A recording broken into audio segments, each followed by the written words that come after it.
Et on est en ligne par téléphone avec Arielle Dombal, réalisatrice, actrice, chanteuse. Vous connaissez le cinéma, on vient de découvrir une séquence absolument exceptionnelle.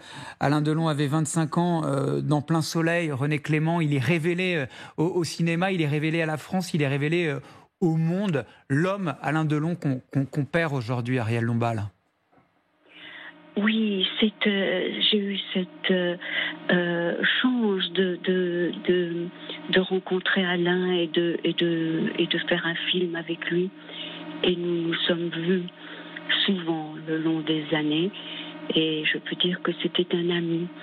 Et ce qui marque cette carrière fulgurante, cette star internationale, c'est cette profonde mélancolie qu'avait Alain Delon, cet homme extraordinairement secret. Toute sa vie, il est resté comme un être rétif à ce qu'il était devenu. Il y avait cette immense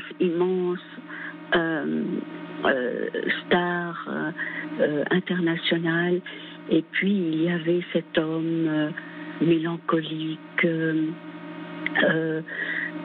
qui se méfiait des êtres, qui était d'un grand solitaire et qui était dans une demande d'amour et de tendresse absolue.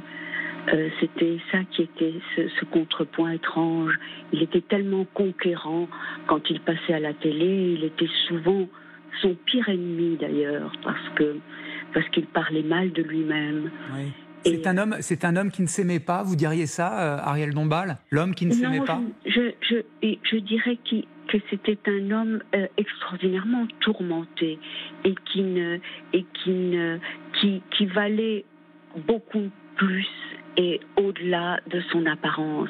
C'était un être terriblement blessé, qui a eu une enfance à moitié d'orphelin, et puis toute une vie cachée à ses débuts, tout un parcours presque de mauvais garçon.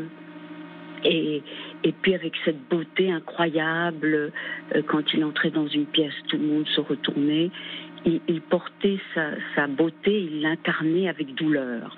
C'était pas quelqu'un qui était en harmonie avec toutes les parts d'ombre de lui-même. C'est un être très tourmenté et extrêmement vulnérable. Et moi, c'est ce que j'aimais en lui. C'est tout cela. C'est joli ce que vous dites, Arielle Dombal. Alain Delon, l'homme qui incarnait sa beauté avec douleur lorsqu'il pénétrait dans une pièce dans laquelle vous vous trouviez, vous étiez vous-même, en tant que femme, subjuguée par l'homme et ce qu'il irradiait? Oui, absolument, parce qu'on dit beaucoup qu'il avait cette manière féline d'être, et puis une sorte de fausse affirmation qui on sentait tout de suite. Moi, je voyais, il regardait les gens au fond des yeux, et il y avait une sorte d'innocence au fond de ce regard bleu tellement beau. Il était comme embarrassé de la star qu'il est devenu. Vous voyez, il n'était pas en accord avec cette image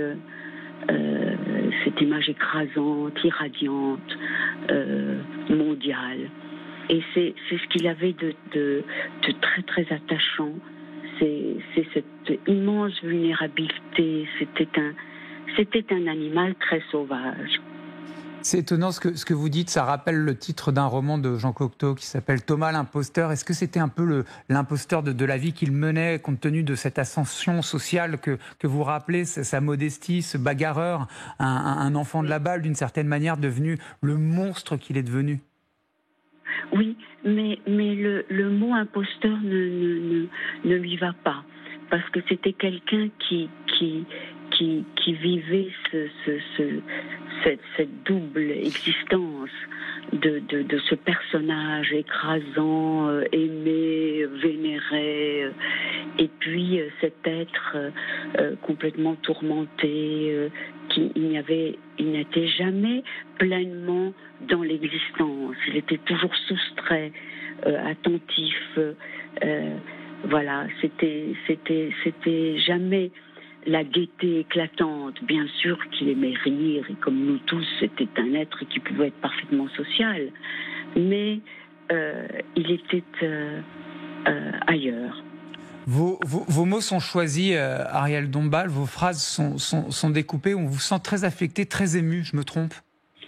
Mais il a beaucoup compté parce que là, vous voyez, j'ai tourné avec lui. Il était un partenaire extraordinaire de délicatesse, d'attention, de frémissement. C'était pas du tout le moi, il n'y a que moi qui compte, du tout. Il était un être extraordinairement sensible et vulnérable. Et puis là, il a aussi changé. Je l'ai vu dans mille circonstances. C'était un ami. J'aime ses enfants aussi.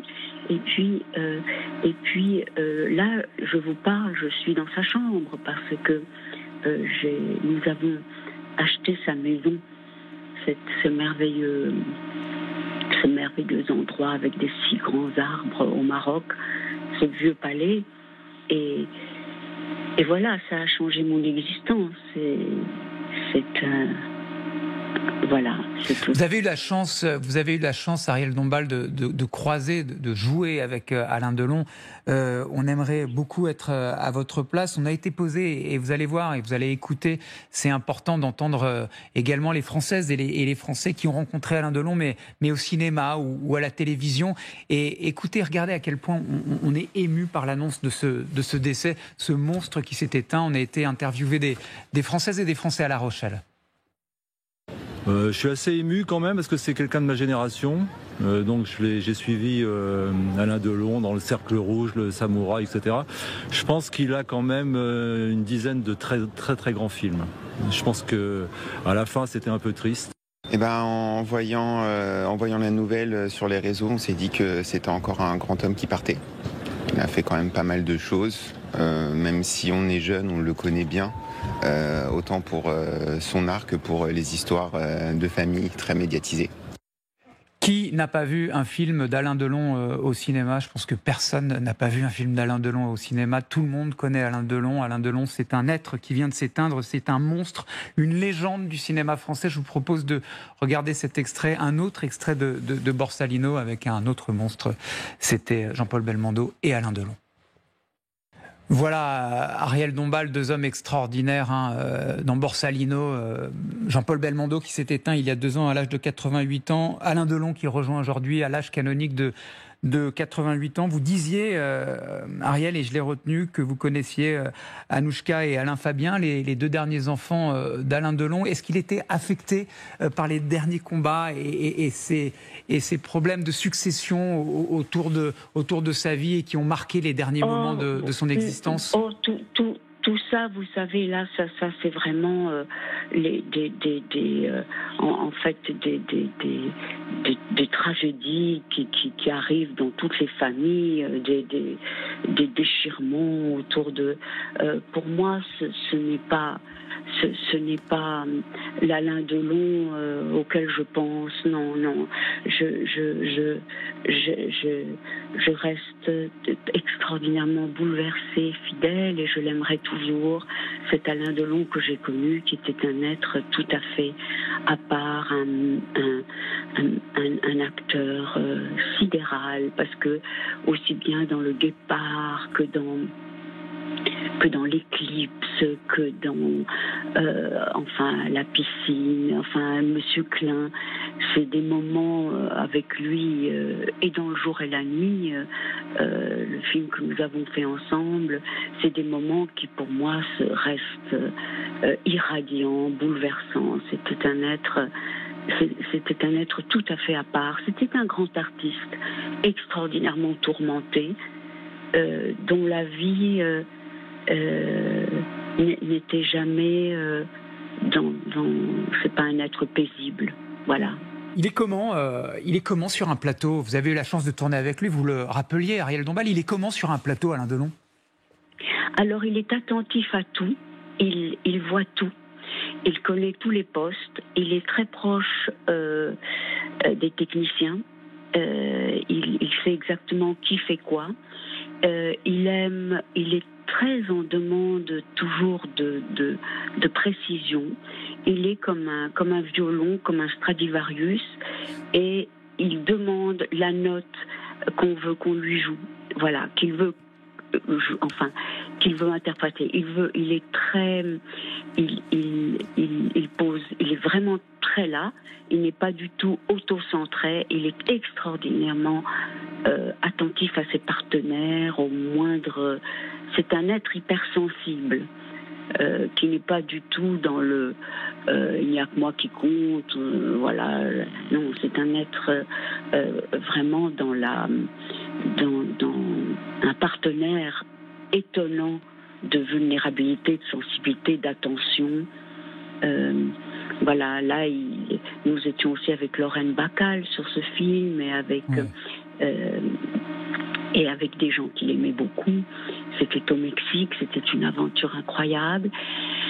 Et il était plein de pudeur. C'était pas du tout l'acteur ramenard et grossier. Il était un être d'une très grande délicatesse.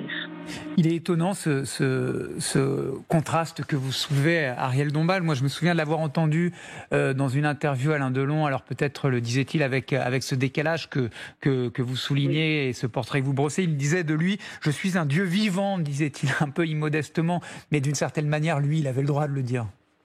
Mais justement, il était son pire ennemi et il le savait. Il était extraordinairement scorpion, c'est-à-dire qu'il se piquait lui-même. Il savait très bien qu'il faisait il avait une espèce de schizoïdie. Il savait très bien que le personnage public, le personnage médiatique était tellement maladroit, il disait des choses insupportables, absolument, qui lui faisaient tellement de tort, et il le savait. Et il avait cette espèce de vertige entre l'immense star et puis lui-même, et il en souffrait beaucoup. Il en souffrait beaucoup de cette mauvaise manière de parler de lui-même. Merci à vous, Ariel Dombal. Merci de nous avoir confié ces quelques mots, vos souvenirs, vos impressions et votre peine. Probablement, il est 11h30 sur LCI. Alain Delon est mort. Il s'est éteint à l'âge de 88 ans. Aujourd'hui, on l'a appris ce matin, il était à peine 8 heures. Il est décédé au sein de sa demeure familiale à Douchy, dans le Loiret. On aura tout dit sur cet acteur. Il y aura beaucoup à dire encore. Son talent absolument hors norme.